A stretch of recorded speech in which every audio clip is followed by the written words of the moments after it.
1970 में शुरू हुई एक ऐसे डॉल की कहानी जो आज भी लोगों के अंदर डर बना के रखती है।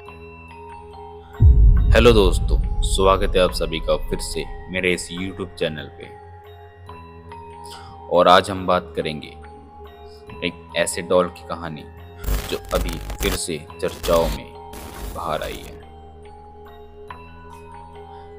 एनाबेल की कहानी 1970 में शुरू हुई थी, जब एक नर्सिंग स्टूडेंट को ये गुड़िया गिफ्ट में मिली थी। धीरे धीरे इस गुड़िया के आसपास अजीब घटनाएं होने लगी, जैसे इसका अपने आप हिलना, कागज पर हेल्प मी लिखना और रात में डरावनी आवाजें निकालना।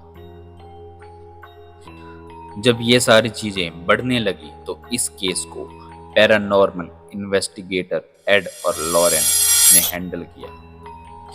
उन्होंने इस गुड़िया को अपने ऑकल्ट म्यूजियम में सुरक्षित कर दिया और इस पर लिख दिया, पॉजिटिवली डू नॉट ओपन। लेकिन एनाबेल डॉल से जुड़े कई डरावने किस्से सामने आए। जैसे एक बार म्यूजियम घूमने आए विजिटर में से कुछ लोगों ने मजाक में इस केस पर हाथ लगा दिया और कहा यह सब फेक है, लेकिन वापसी में उनका एक्सीडेंट हुआ और उनकी वहीं पर मौत हो गई। कई पैरानॉर्मल एक्सपर्ट का मानना है कि डॉल के पास जाने से ही नेगेटिव एनर्जी महसूस होने लगती है। तो इस हिसाब से आप अंदाजा लगा सकते हैं कि वो डॉल अभी भी कितनी खतरनाक होगी। यहाँ तक कि कई बार म्यूजियम के गार्ड ने डॉल को अपने आप हिलते देखा है, उसकी मूवमेंट को देखी है, उसके आसपास शैडो को देखा है और यहाँ तक कि रात में उसके केस के बाहर से आवाजें भी आती हैं। अब हम बात करते हैं एड और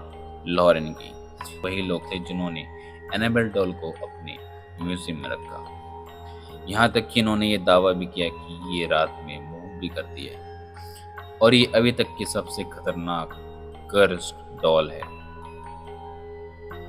अगर हम बात करें कि एड वॉरेन की डेथ कैसे हुई, तो उन्होंने अपने डेथ से कुछ दिन पहले ही एनाबेल केस की फाइल्स फिर से देखनी शुरू करी थी। कई लोग मानते हैं कि डॉल की एनर्जी ने उस पर असर किया और कुछ पैरानॉर्मल बिलीवर्स कहते हैं कि एड की तबीयत अचानक बिगड़ना एनाबेल की वजह से शुरू हुआ, क्योंकि उन्होंने उसे कई बार प्रवोक किया था। इसी तरह लॉरेन ने भी इस डॉल को सबसे खतरनाक कर्स्ड ऑब्जेक्ट में से माना था। जब 2019 में उनका निधन हुआ तो इंटरनेट पर अफवाह फैली कि डॉल को कंट्रोल करने वाली असली शक्ति खत्म हो गई है। लोगों ने भी कहा कि तभी से डॉल और ज़्यादा एक्टिव हो गई है, लेकिन सच्चाई क्या है अभी किसी को नहीं पता। एनाबेल डॉल सही में कर्स्ड है या लोगों की बातों से अफवाहें इतनी ज़्यादा फैल गई हैं कि लोग उस चीज़ को विश्वास मानने लगे। अगर आपको ये लगता है कि ये डॉल सही में कर्स्ड है तो कमेंट में अपनी राय जरूर दें और ऐसी ही हॉरर स्टोरी के लिए हमें फॉलो जरूर कर लें।